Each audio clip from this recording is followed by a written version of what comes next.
Today, we will discuss some interesting videos about how Ukrainian troops repelled dozens of massive Russian attacks and destroyed dozens of North Korean soldiers in the Kursk region.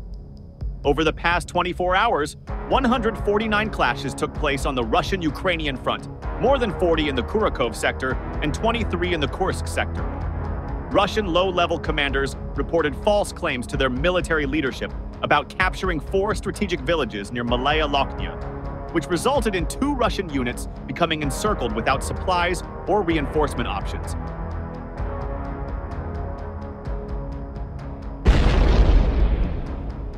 Here, 2 Russian offensive groups remain besieged in 2 separate pockets near Malaya Lokhnya, after previous unsuccessful attempts to break them out by the counterattacks of the main Russian forces. To make the situation more disastrous for the Russians, it has just been exposed that the field commanders in this area lied about the success of the assaults on Malaya Lokhnya and the frontline changes, which led to catastrophic results for the next stage of their planned operation.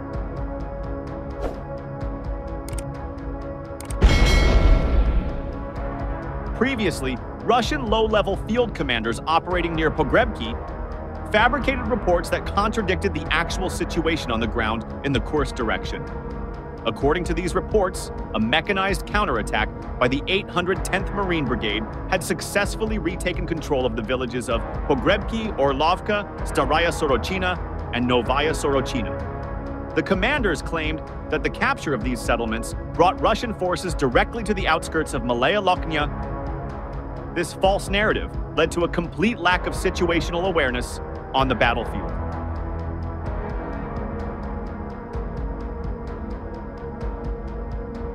In reality, the Russians did not control these settlements, and instead 100 Russian soldiers from the broken units were actually encircled with no chance to break out.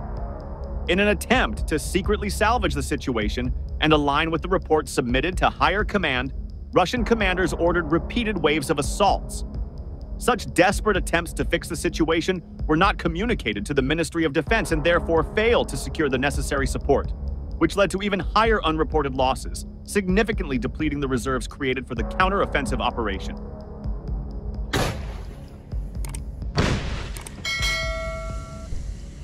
This approach is common among low-level Russian commanders, who often report the success of their operations prematurely, sometimes days before the reported territorial gains are actually achieved. However, in this particular section of the front, there was no real advancement by Russian forces. The key issue in this area was that the initial assault forces, which were claimed to have secured the reported territorial gains, were running out of supplies and were at the highest risk of being destroyed.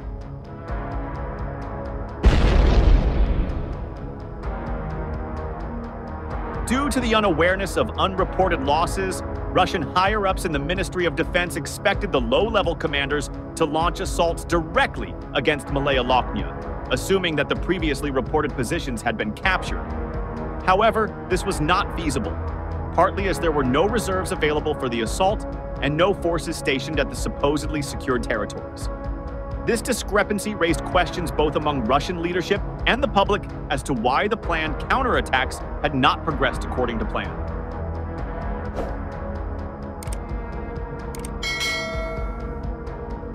It quickly became apparent that the Russian brigade commanders had exhausted their reserves while attempting to capture the territories they had falsely reported as already secured.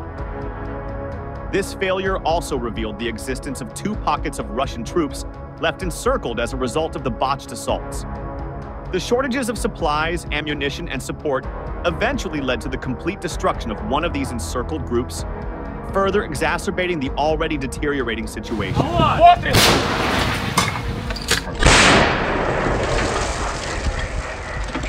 Overall, the poor planning and execution of the 3rd wave of the Russian counteroffensive operation had led to disastrous results, and hundreds of soldiers with no way out. The Russian commanders still reported that these units were not encircled, but that they actually held the ground, creating significant gaps in battlefield awareness between low and high-level commanders. As a result, the subsequent waves of assaults were repelled, and the failure to capture the ground has already led to the destruction of half of the encircled troops in one of 2 pockets near Malaya Lokhnya.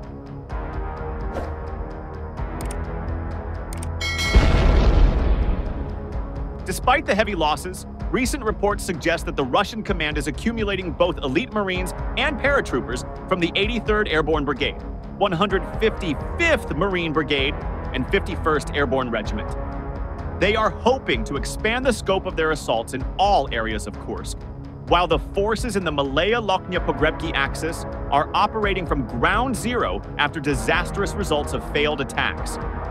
During this time, fierce battles have raged in and around the city since May, when Russian forces launched a surprise attack across the border, opening a new front.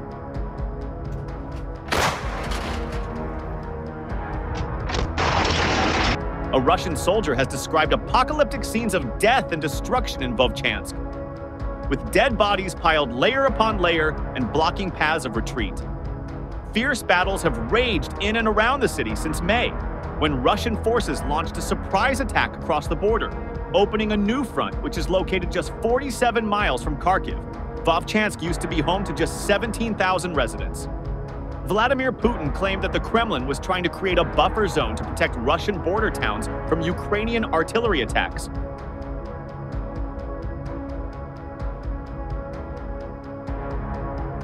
Russia initially making good progress, having caught the Ukrainians by surprise, Putin's troops soon became bogged down after Kiev's army launched its own counterattack, and the two sides have since been slugging it out for control over the city that has been literally razed to the ground.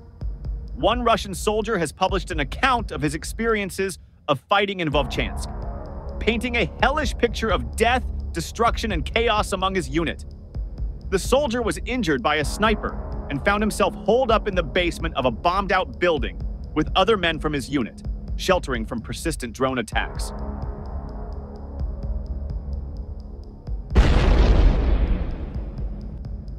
The only route to safety was along a 50-meter path under the fire control of Ukraine's army.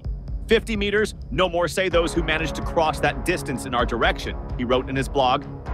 The path is blocked by debris, construction waste, and bodies of our soldiers.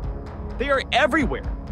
As far as the eye can see, there are dead. Some of the injured lie in the basement where we are hiding.